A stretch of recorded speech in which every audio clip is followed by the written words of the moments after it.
to make the stamp gun more sensitive. I bend that switch a little. When you press down, it's connect much easier. And then I connect the one extra switch instead of the light switch here under the trigger. I connect the extra switch so you can press that button and the trigger, and then the stamp gun shoot.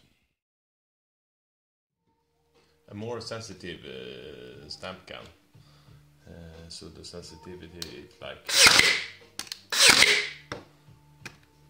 so you can even do it. And if I want to kind of put these two pieces together and just be easy to drag it out, I press the under button and then I can shoot this, or I can hold the trigger in and then I can shoot several stamps, or then it's kind of, you can have the stamps and example clamp a cable with it for a temporary use.